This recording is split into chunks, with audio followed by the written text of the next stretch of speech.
أرنا بهم يوما أسودا اللهم أرنا بهم يوما أسودا اللهم انتقم منهم أشد الانتقام إله إلا الله اللهم انتقم منهم أشد الانتقام لا إله إلا الله قول يا أمريكا وإسرائيل بقول الله سبحانه وتعالى فليضحكوا قليلا وليبكوا كثيرا جزاء بما كانوا يكسبون فرحوا قليلا بكسرنا وبجاداتنا وسيكون كثيرا وسيعلمون علما شديدا في الأيام القادمة وأقول لكم أيها الكيان المؤدد أن زوالكم قريب لا محالة وبيننا وبينكم الأيام والليالي والميدان ستثبت ذلك وقد أثبتت لكم البعض منها والناجم لا إله إلا الله تقتل امريكا واسرائيل يا رب خلى غيرك يا رب اللي انت بتقول يا رب تقتل امريكا واسرائيل يا رب خلى غيرك يا رب تقتل امريكا واسرائيل لا اله الا الله محمد رسول الله.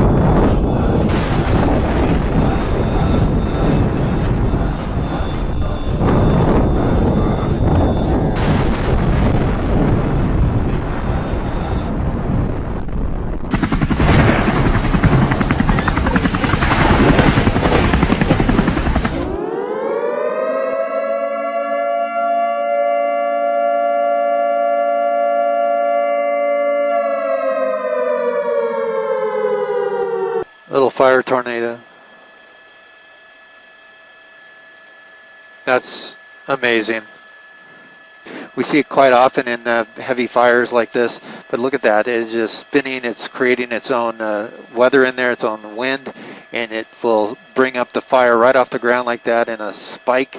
Salah satu doa yang paling cepat dikabulkan adalah doanya orang yang terzolimi, bahwa ada hadis yang menyebutkan, Rasulullah Shallallahu Alaihi Wasallam bersabda, takutlah terhadap doa orang yang terzalimi karena tidak ada penghalang antara dia dan Allah. Hadis riwayat Bukhari dan Muslim. Karena Allah sangat tidak menyukai kezaliman, maka Allah memberikan hak keistimewaan kepada orang yang terzalimi untuk langsung mengadu kepadanya tanpa ada penghalang. Seperti pada kisah yang akan kita simak berikut ini, di mana ada cerita seorang preman yang pernah berbuat zalim kepada seseorang. Seketika Allah langsung mengabulkan doa orang yang terzolimi tersebut. Anak mau sedikit bercerita. Ada sebuah kisah. Kisah ini diceritakan oleh Imam Az-Zahabi di dalam kitabnya. Nama judul kitabnya Al-Kabair, dosa-dosa besar. Imam Az-Zahabi punya kitab. Imam Az-Zahabi orang Irak. Punya kitab namanya Al-Kabair, dosa-dosa besar. Dia tulis cerita masalah mendolimi seseorang. Seseorang mendolimi saudaranya.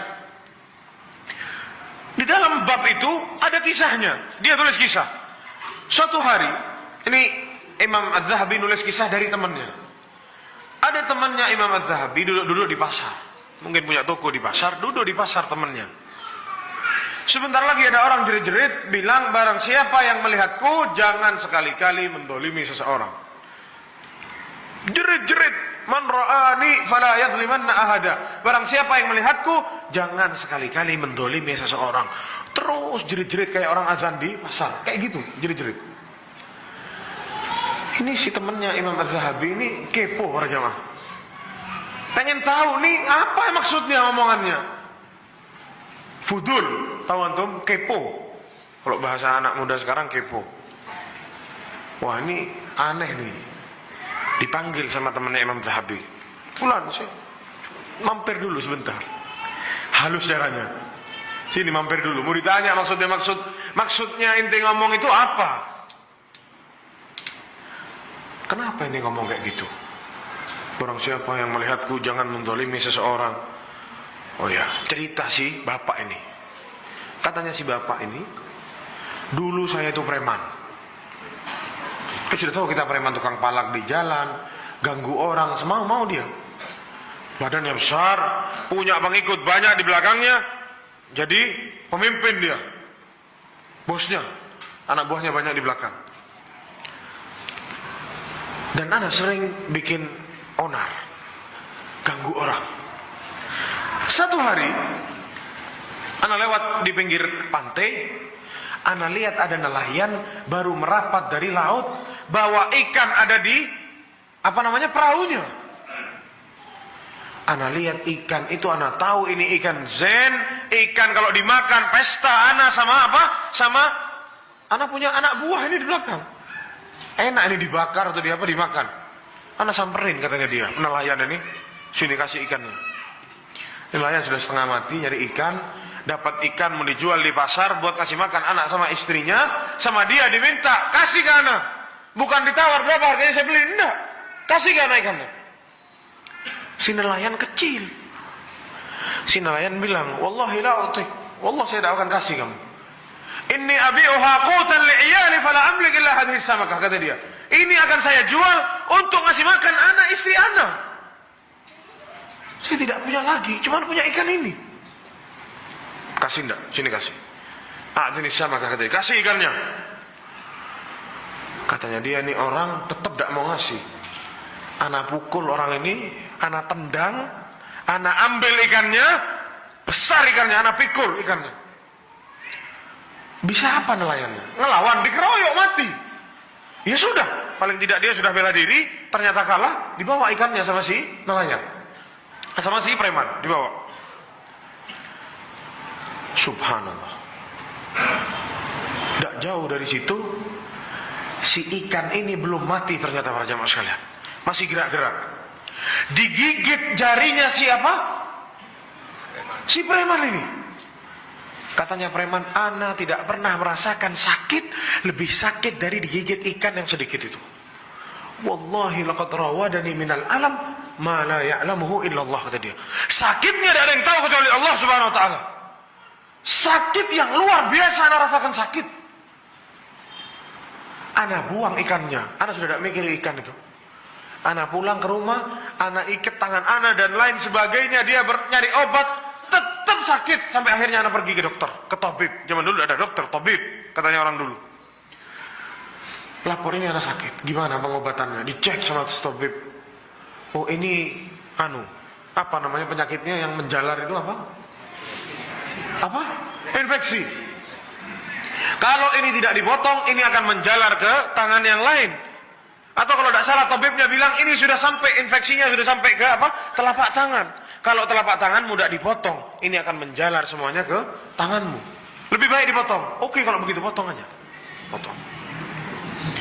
Diikat, selesai, pulang. Itu sakit datang lagi dan lebih parah sakitnya. Anda tidak bisa tidur, tidak nafsu makan, semuanya Anda kerja. Anda tidak bisa apa-apa, kata dia. Dari saking sakitnya ini. Pergi Anda ke tabib lagi. Kok masih sakit, tabib? Dicek, oh ini sudah sampai ke sininya, katanya. Sudah sampai ke lengannya. Potong. Sebelum apa? Sebelum menjalar ke yang lain. Ya sudah, potong aja, potong. Pulang lagi ke rumahnya, sakit lagi, tetap tidak berubah.